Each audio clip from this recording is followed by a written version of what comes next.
Assalamualaikum warahmatullahi wabarakatuh. Yang saya banggakan adik-adik mahasiswa yang mengambil mata kuliah Ekonomi Makro 1. Pada kesempatan ini Bapak ingin memberikan pengetahuan tentang konsep dasar.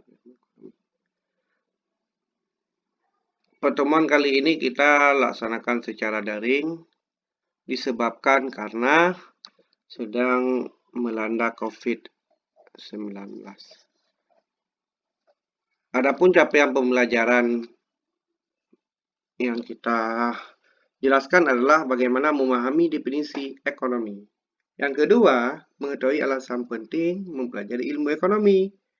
Dan yang ketiga, menjelaskan konsep dasar ilmu ekonomi, dapat membedakan antara ekonomi makro dan ekonomi mikro, dan mengetahui bagaimana aliran pemikiran dalam ilmu ekonomi.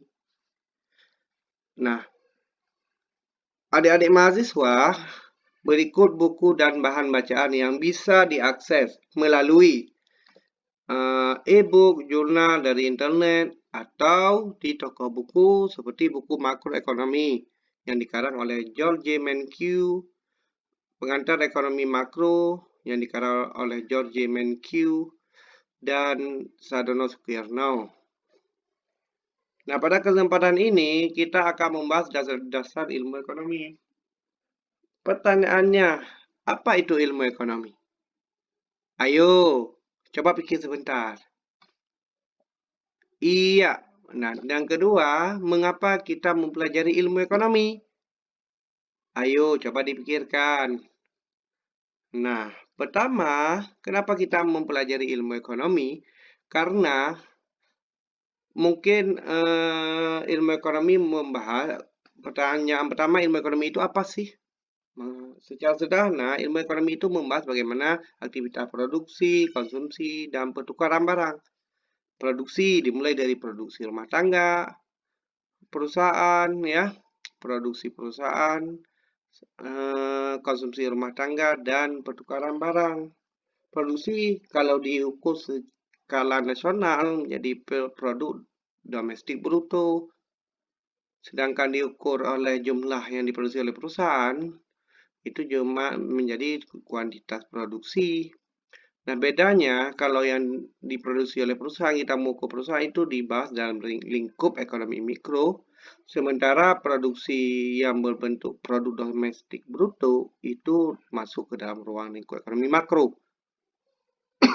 Yang kedua, tentang memilih. Jadi, ilmu ekonomi adalah ilmu yang menjelaskan bagaimana kita memilih, yakni bagaimana orang memanfaatkan sumber daya yang terbatas untuk menghasilkan kepuasan yang maksimum.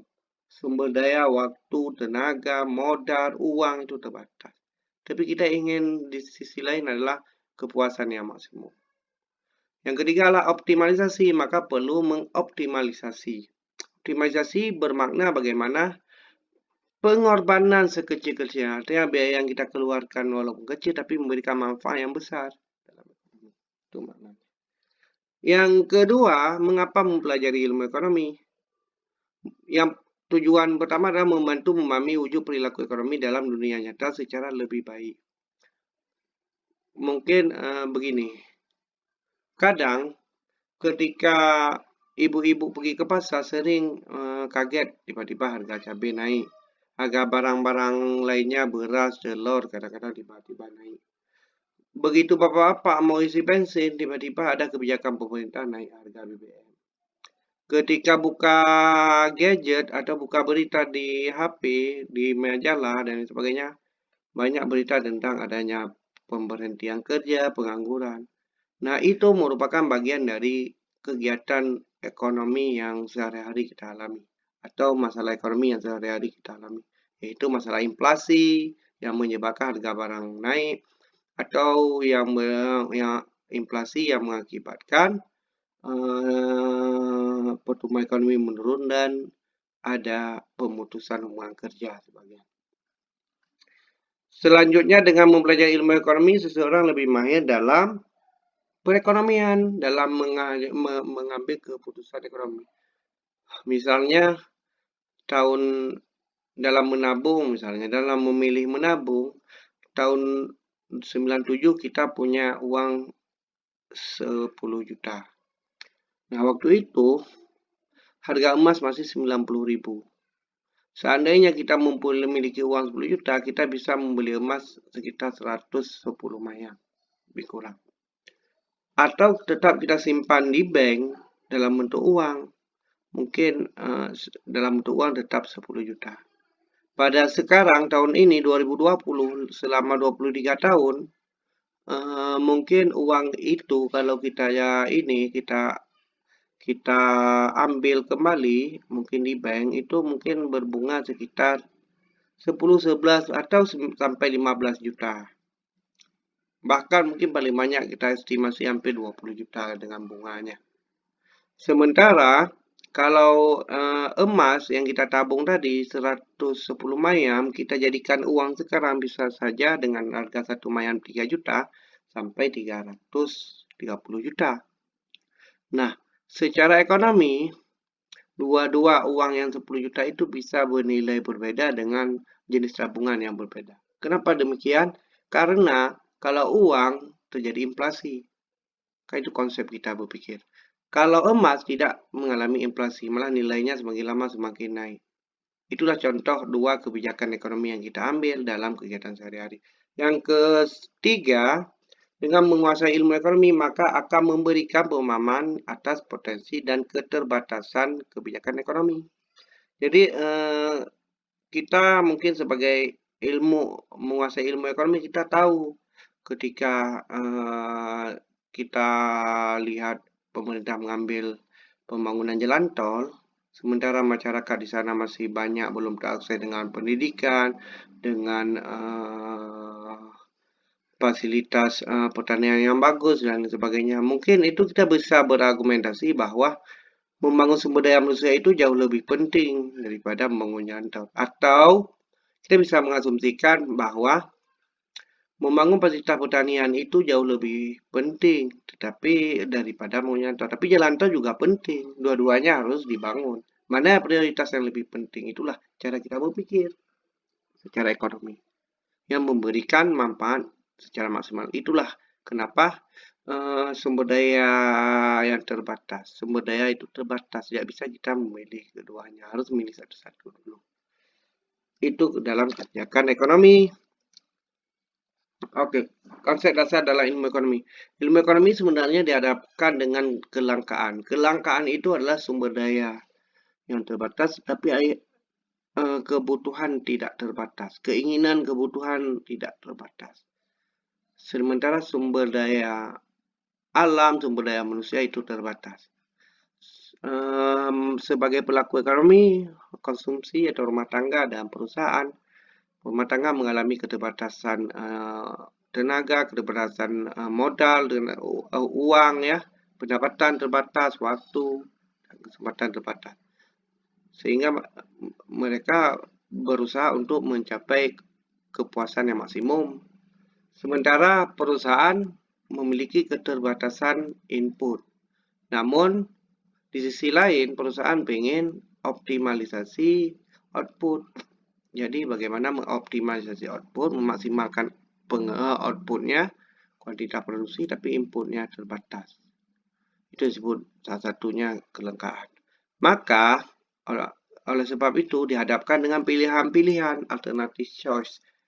Misalnya, bagi individu, apakah memilih kuliah S2 atau menikah dulu?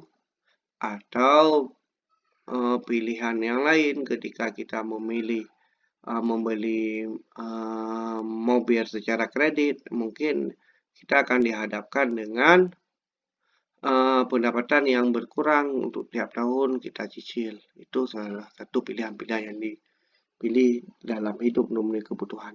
Demikian juga dengan perusahaan ketika dia memilih banyak memanfaatkan teknologi, maka dia akan mengorbankan penggunaan tenaga kerja. Atau sebaliknya, atau bagaimana ketika dia memaksimalkan semuanya, mungkin dia tidak bisa Semua harus ditingkatkan secara bersamaan karena keterbatasan modal tadi. Selanjutnya, karena kita harus memilih, maka ada biaya kesempatan yang hilang. Seperti ketika kita memilih kuliah tadi, kuliah S2 atau S1, ada kesempatan mungkin kita bisa bekerja, memperoleh pendapatan, akan kita korbankan demi kuliah S1 atau S2. Itu ya salah satu contoh ya kesempatan. Atau kita memilih yang lain, ada kesempatan yang lain yang kita korbankan. Oke, kita lanjut. Selanjutnya, karena setiap pilihan yang kita pilih itu ada ya kesempatan yang kita korbankan, maka dengan sumber daya yang terbatas itu kita harus bisa melakukan alokasi sumber daya modal. Misalnya salah satunya sebagai konsumen yang pendapatan 1 juta, mungkin dia bisa mengalokasikan 600.000 untuk beli makanan dan 400.000 beli pakaian, atau 700.000 beli makanan, 300.000 beli pakaian. Itu bagian dari bagaimana fungsi alokasi. Oke, adik-adik mahasiswaku yang tercinta, semoga masih tetap mendengarkan penjelasan dari Pak Yasrijal. Perbedaan antara ekonomi makro dan ekonomi mikro. Mungkin pembahasan ini adik-adik sudah banyak memahami perbedaan ekonomi makro dan ekonomi mikro. Tetapi alangkah baiknya kita tetap membahas apa sih perbedaan dari kedua pembahasan ekonomi itu. Ada ekonomi makro dan ekonomi mikro. Mungkin kita bisa berpikir ekonomi makro itu ekonomi yang berskala mikro atau kecil. Makro itu ekonomi yang berskala besar. Bagaimana perbedaannya? Definisi itu bisa kita uraikan. Misalnya dalam produksi. Hasil produksi dalam satu perusahaan itu kan hanya skala perusahaan yang diukur mikro. Namun, makro membahas output atau produksi barang dan jasa yang dihasilkan dalam suatu wilayah atau negara. Itu disebut dengan produk domestik bruto. Dalam hal harga barang dan jasa. Harga barang dan jasa. Seperti harga pelayanan kesehatan, harga minyak, harga sewa ruangan kantor. Ya, itu dibahas dalam ekonomi mikro. Sedangkan tingkat harga konsumen, indeks harga konsumen, itu dan tingkat inflasi, itu kita bahas dalam ekonomi makro. Atau harga secara keseluruhan. Pendapatan misalnya. Seperti mikro kita bahas bagaimana upah dan pada pekerja yang dibayarkan oleh perusahaan. Sedangkan makro yaitu pendapatan nasional seperti upah total, keuntungan keseluruhan industri. Masalah tenaga kerja, misalnya tenaga kerja pada industri baja, tenaga kerja pada industri seperti kita yang dekat ini ada perusahaan PT MIPA, itu kita bahas dalam ekonomi mikro. Sedangkan di makro seperti labor force, angkatan kerja, tingkat pengangguran, kesempatan kerja, itu kita bahas dalam ekonomi makro. Jadi berbeda, sama-sama membahas tenaga kerja, tapi beda ruang lingkupnya. Ruang lingkupnya satu perusahaan dan konsumen dan produsen, satu lagi ruang lingkupnya adalah negara. Oke. Mungkin poin terakhir kita ingin membahas dalam aliran ilmu ekonomi, kita kenal ada beberapa aliran. Mungkin di sini kita sebutkan 3. Pertama sekali kita kenal adalah aliran Adam Smith. Adam Smith ini disebut juga dengan pemikiran klasik. Kenapa disebut dengan pemikiran klasik? Karena Adam Smith itu menyimpulkan dari perkembangan ekonomi sebelumnya yang telah digagas seperti Plato yang membahas tentang division of labor. Tapi Adam Smith menjelaskannya dalam versi pembagian kerja sesuai dengan spesialisasi. Masalah misalnya pentingnya masalah upah, masalah mengurangi campur tangan pemerintah dalam negara sebenarnya sudah dibahas oleh para ekonom-ekonom sebelumnya, mulai dari Plato, Aristoteles, aliran fisiokrat, merkantilisme. Itu diklaim oleh musuh abadinya. Kenapa dikatakan musuh abadinya? Adalah orang yang banyak mempertentangkan aliran Adam Smith, yaitu Karl Marx. Karl Marx itu adalah musuh abadi Adam Smith dalam pemikiran ekonomi. Kenapa? Aliran klasik menurut Karl Marx pada kelanjutannya menyebabkan ekonomi kapitalis. Ekonomi kapitalis itu adalah pihak orang yang memiliki modal yang menguasai pasar. Akhirnya oleh karena itu beliau memperkenalkan mazhab sosialisme dengan maksud untuk memperhatikan kepentingan kaum proletar, kaum buruh, kaum termarginalkan ya, yang selama ini dipinggirkan. Nah, setelah timbul pemikiran Karl Marx, ternyata tidak habis-habis orang berpikir tentang ekonomi, terus berkembang sampai sekarang. Timbullah neoklasik. Neoklasik itu adalah orang neo itu baru, mungkin klasik orang neo, orang sekarang baru, atau orang setelah Karl Marx berpikir lagi pemikiran klasik Adam Smith. Ada untuk memperbaiki teori klasik tujuannya. Konsep utama neoklasik yaitu tentang kepuasan marginal utility. Bahwa yang menyebabkan suatu barang bernilai bukan saja dari biaya yang dikeluarkan untuk memperoleh barang tersebut, tetapi dengan tinggi rendahnya kepuasan marginal yang dirasakan oleh manusia setiap kali mengonsumsi barang tersebut. Nah, mungkin itu aja pokok pembahasan kita pada kali ini. Ini daftar pustaka yang bisa ini dicarikan nanti. Sekarang tolong dalam waktu sesama pada hari ini Jumat tanggal 18 bulan 9 2020 paling telat jam 15.00 nanti sudah dikirimkan jawaban dari pertanyaan-pertanyaan ini. Selamat belajar. Assalamualaikum warahmatullahi wabarakatuh. Senang belajar ilmu ekonomi bersama Bapak Yas Rijal.